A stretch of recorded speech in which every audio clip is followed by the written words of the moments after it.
ಮಿಥುನ ರಾಶಿಯವರೇ, ಜುಲೈ 20ರಿಂದ ತಿಂಗಳ ಕೊನೆಯವರೆಗೆ ನಿಮ್ಮ ಜೀವನದಲ್ಲಿ ಅಚ್ಚರಿಯ ಬದಲಾವಣೆಗಳು ನಡೆಯಲಿವೆ.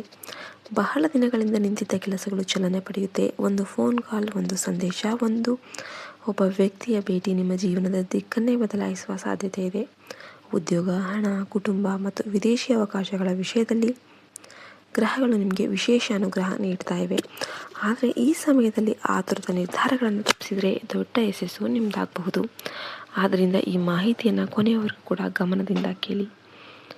ಮಿಥುನ ರಾಶಿಯವರೇ, ಬುಧ ಗ್ರಹದ ಅನುಗ್ರಹದಿಂದ ನಿಮ್ಮ ಬುದ್ಧಿವಂತಿಕೆ, ಮಾತಿನ ಚಾತುರ್ಯ ಮತ್ತು ನಿರ್ಧಾರ ತೆಗೆದುಕೊಳ್ಳುವ ಸಾಮರ್ಥ್ಯ ಹೆಚ್ಚಾಗುತ್ತೆ.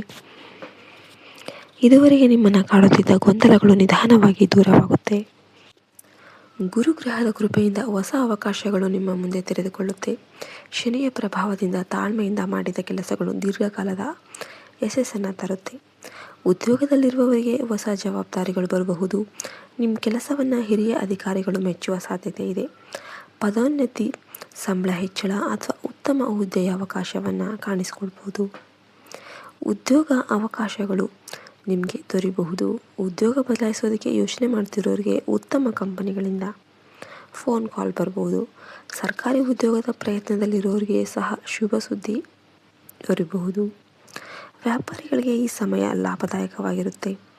ಹೊಸ ಗ್ರಾಹಕರು, ಹೊಸ ಒಪ್ಪಂದಗಳು ಮತ್ತು ಹೊಸ ಪಾಲುದಾರಿಕೆಗಳು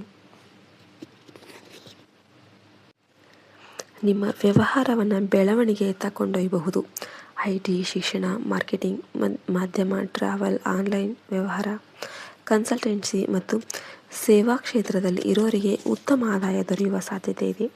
ಹಣಕಾಸಿನ ವಿಷಯದಲ್ಲಿ ನಿಧಾನವಾಗಿ ಸುಧಾರಣೆ ಕಾಣಬಹುದು. ಬಾಕಿ ಉಳಿದಿದ್ದ ಹಣ ವಾಪಸ್ ಸಿಗುವ ಸಾಧ್ಯತೆ ಇದೆ.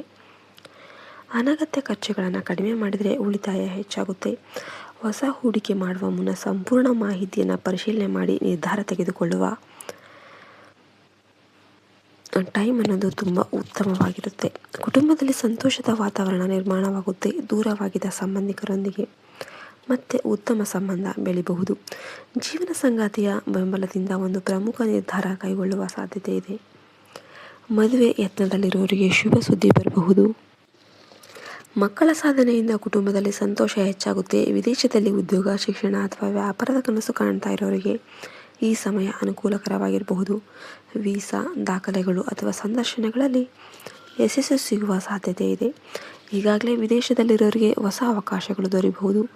ಯೂಟ್ಯೂಬ್, ಸಿನಿಮಾ, ಬರವಣಿಗೆ, ಮಾಧ್ಯಮ, ಸಾಮಾಜಿಕ ಜಾಲತಾಣಗಳು ಹಾಗೂ ಡಿಜಿಟಲ್ ಕ್ಷೇತ್ರದಲ್ಲಿ ಕೆಲಸ ಮಾಡೋರಿಗೆ ಈ ಸಮಯ ಉತ್ತಮವಾಗಿರುತ್ತೆ. ನಿಮ್ಮ ಪ್ರತಿಭೆಗೆ ಹೆಚ್ಚಿನ ಜನರ ಗಮನ ಸಿಗಬಹುದು. ಹೊಸ ಪ್ರಾಜೆಕ್ಟ್ಗಳು, ಬ್ರ್ಯಾಂಡ್ ಕೊಲಾಬ್ರೇಷನ್ ಮತ್ತು ಆದಾಯದ ಅವಕಾಶಗಳು ಹೆಚ್ಚಾಗುವ ಸಾಧ್ಯತೆ ಇದೆ. ಕೋರ್ಟ್ ಅಥವಾ ಕಾನೂನು ಸಂಬಂಧಿತ ವಿಷಯಗಳಲ್ಲಿ ಅನುಕೂಲಕರ ಬೆಳವಣಿಗೆ ಕಾಣಬಹುದು. ಆಸ್ತಿ ಅಥವಾ ದಾಖಲೆಗಳಿಗೆ ಸಂಬಂಧಿಸಿದ ವಿಷಯಗಳಲ್ಲಿ ಅನುಭವಿಗಳ ಸಲಹೆ ಪಡೆದು ಮುಂದುವರೆದರೆ ಉತ್ತಮ ಫಲಿತಾಂಶಗಳು ದೊರೆಯಬಹುದು.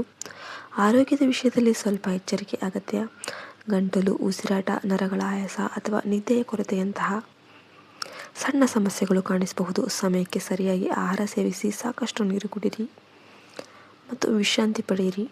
ವಿದ್ಯಾರ್ಥಿಗಳಿಗೆ ಈ ಸಮಯ ಬಹಳ ಉತ್ತಮವಾಗಿದೆ. ಸ್ಪರ್ಧಾತ್ಮಕ ಪರೀಕ್ಷೆಗಳು, IT, ಕಾಮರ್ಸ್, ಭಾಷೆ, ಮಾಧ್ಯಮ ಮತ್ತು ಉನ್ನತ ಶಿಕ್ಷಣಕ್ಕಾಗಿ ತಯಾರಿ ನಡೆಸ್ತಾ ಇರೋರಿಗೆ ಪರಿಶ್ರಮಕ್ಕೆ ತಕ್ಕ ಫಲ ಸಿಗುವ ಸಾಧ್ಯತೆ ಇದೆ.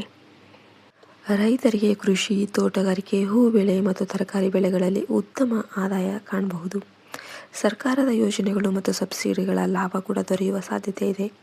ಈ ಅವಧಿಯಲ್ಲಿ ಬುಧವಾರ ಶ್ರೀ ಗಣೇಶನಿಗೆ ಪೂಜೆ ಮಾಡಿ, ದುರ್ವೆ ಮತ್ತು ಮೋದಕವನ್ನು ಸಮರ್ಪಿಸಿ ಓಂ ಗಂ ಗಣಪತೇ ನಮಃ ಅಂತ 108 ಬಾರಿ ಈ ಮಂತ್ರವನ್ನು ಜಪಿಸಿದರೆ ಅಡೆತಡೆಗಳು ದೂರವಾಗಿ ಶುಭ ಫಲಗಳು ಹೆಚ್ಚಾಗುತ್ತೆ.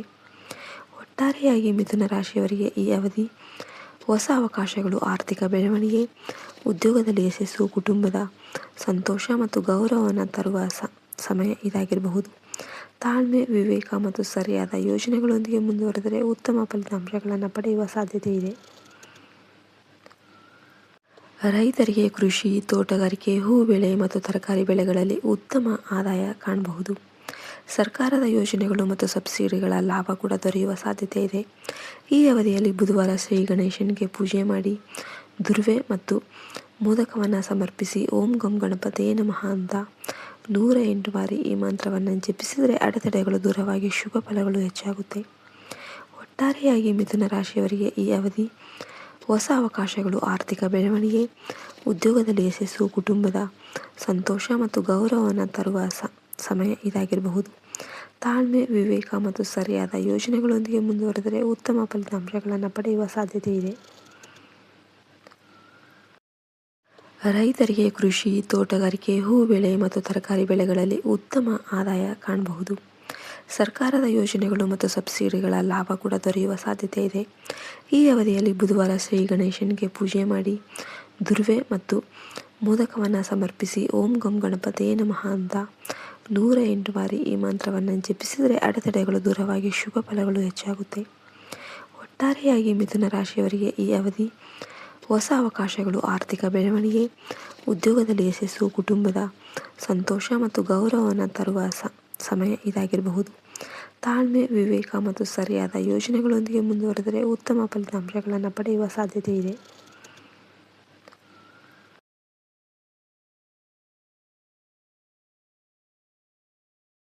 ರೈತರಿಗೆ ಕೃಷಿ, ತೋಟಗಾರಿಕೆ, ಹೂ ಬೆಳೆ ಮತ್ತು ತರಕಾರಿ ಬೆಳೆಗಳಲ್ಲಿ ಉತ್ತಮ ಆದಾಯ ಕಾಣಬಹುದು. ಸರ್ಕಾರದ ಯೋಜನೆಗಳು ಮತ್ತು ಸಬ್ಸಿಡಿಗಳ ಲಾಭ ಕೂಡ ದೊರೆಯುವ ಸಾಧ್ಯತೆ ಇದೆ. ಈ ಅವಧಿಯಲ್ಲಿ ಬುಧವಾರ ಶ್ರೀ ಗಣೇಶನಿಗೆ ಪೂಜೆ ಮಾಡಿ ದುರ್ವೆ ಮತ್ತು ಮೋದಕವನ್ನು ಸಮರ್ಪಿಸಿ ಓಂ ಗಂ ಗಣಪತಿಯೇ ನಮಃ ಅಂತ 108 ಬಾರಿ ಈ ಮಂತ್ರವನ್ನು ಜಪಿಸಿದರೆ ಅಡೆತಡೆಗಳು ದೂರವಾಗಿ ಶುಭ ಫಲಗಳು ಹೆಚ್ಚಾಗುತ್ತೆ.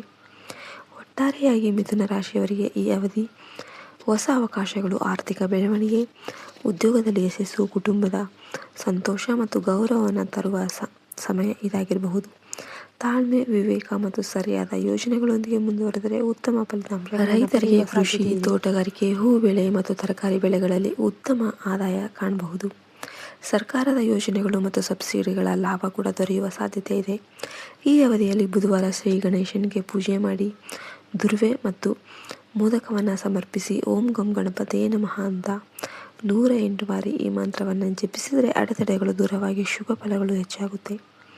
ಒಟ್ಟಾರೆಯಾಗಿ ಮಿಥುನ ರಾಶಿಯವರಿಗೆ ಈ ಅವಧಿ ಹೊಸ ಅವಕಾಶಗಳು, ಆರ್ಥಿಕ ಬೆಳವಣಿಗೆ, ಉದ್ಯೋಗದಲ್ಲಿ ಯಶಸ್ಸು, ಕುಟುಂಬದ ಸಂತೋಷ ಮತ್ತು ಗೌರವವನ್ನು ತರುವ ಸಮಯ ಇದಾಗಿರಬಹುದು. ತಾಳ್ಮೆ, ವಿವೇಕ ಮತ್ತು ಸರಿಯಾದ ಯೋಜನೆಗಳೊಂದಿಗೆ ಮುಂದುವರೆದರೆ ಉತ್ತಮ ಫಲಿತಾಂಶಗಳನ್ನು ಪಡೆಯುವ ಸಾಧ್ಯತೆ ಇದೆ. ರೈತರಿಗೆ ಕೃಷಿ, ತೋಟಗಾರಿಕೆ, ಹೂ ಬೆಳೆ ಮತ್ತು ತರಕಾರಿ ಬೆಳೆಗಳಲ್ಲಿ ಉತ್ತಮ ಆದಾಯ ಕಾಣಬಹುದು. ಸರ್ಕಾರದ ಯೋಜನೆಗಳು ಮತ್ತು ಸಬ್ಸಿಡಿಗಳ ಲಾಭ ಕೂಡ ದೊರೆಯುವ ಸಾಧ್ಯತೆ ಇದೆ. ಈ ಅವಧಿಯಲ್ಲಿ ಬುಧವಾರ ಶ್ರೀ ಗಣೇಶನಿಗೆ ಪೂಜೆ ಮಾಡಿ ದುರ್ವೆ ಮತ್ತು ಮೋದಕವನ್ನು ಸಮರ್ಪಿಸಿ ಓಂ ಗಂ ಗಣಪತಿಯೇ ನಮಃ ಅಂತ 108 ಬಾರಿ ಈ ಮಂತ್ರವನ್ನು ಜಪಿಸಿದರೆ ಅಡೆತಡೆಗಳು ದೂರವಾಗಿ ಶುಭ ಫಲಗಳು ಹೆಚ್ಚಾಗುತ್ತೆ. ಒಟ್ಟಾರೆಯಾಗಿ ಮಿಥುನ ರಾಶಿಯವರಿಗೆ ಈ ಅವಧಿ ಹೊಸ ಅವಕಾಶಗಳು, ಆರ್ಥಿಕ ಬೆಳವಣಿಗೆ, ಉದ್ಯೋಗದಲ್ಲಿ ಯಶಸ್ಸು, ಕುಟುಂಬದ ಸಂತೋಷ ಮತ್ತು ಗೌರವವನ್ನು ತರುವ ಸಮಯ ಇದಾಗಿರಬಹುದು. ತಾಳ್ಮೆ, ವಿವೇಕ ಮತ್ತು ಸರಿಯಾದ ಯೋಜನೆಗಳೊಂದಿಗೆ ಮುಂದುವರೆದರೆ ಉತ್ತಮ ಫಲಿತಾಂಶಗಳನ್ನು ಪಡೆಯುವ ಸಾಧ್ಯತೆ ಇದೆ. ರೈತರಿಗೆ ಕೃಷಿ, ತೋಟಗಾರಿಕೆ, ಹೂ ಬೆಳೆ ಮತ್ತು ತರಕಾರಿ ಬೆಳೆಗಳಲ್ಲಿ ಉತ್ತಮ ಆದಾಯ ಕಾಣಬಹುದು. ಸರ್ಕಾರದ ಯೋಜನೆಗಳು ಮತ್ತು ಸಬ್ಸಿಡಿಗಳ ಲಾಭ ಕೂಡ ದೊರೆಯುವ ಸಾಧ್ಯತೆ ಇದೆ. ಈ ಅವಧಿಯಲ್ಲಿ ಬುಧವಾರ ಶ್ರೀ ಗಣೇಶನಿಗೆ ಪೂಜೆ ಮಾಡಿ ದುರ್ವೆ ಮತ್ತು ಮೋದಕವನ್ನು ಸಮರ್ಪಿಸಿ ಓಂ ಗಂ ಗಣಪತಿಯೇ ನಮಃ ಅಂತ 108 ಬಾರಿ ಈ ಮಂತ್ರವನ್ನು ಜಪಿಸಿದರೆ ಅಡೆತಡೆಗಳು ದೂರವಾಗಿ ಶುಭ ಫಲಗಳು ಹೆಚ್ಚಾಗುತ್ತೆ. ಒಟ್ಟಾರೆಯಾಗಿ ಮಿಥುನ ರಾಶಿಯವರಿಗೆ ಈ ಅವಧಿ ಹೊಸ ಅವಕಾಶಗಳು, ಆರ್ಥಿಕ ಬೆಳವಣಿಗೆ, ಉದ್ಯೋಗದಲ್ಲಿ ಯಶಸ್ಸು, ಕುಟುಂಬದ ಸಂತೋಷ ಮತ್ತು ಗೌರವವನ್ನು ತರುವ ಸಮಯ ಇದಾಗಿರಬಹುದು.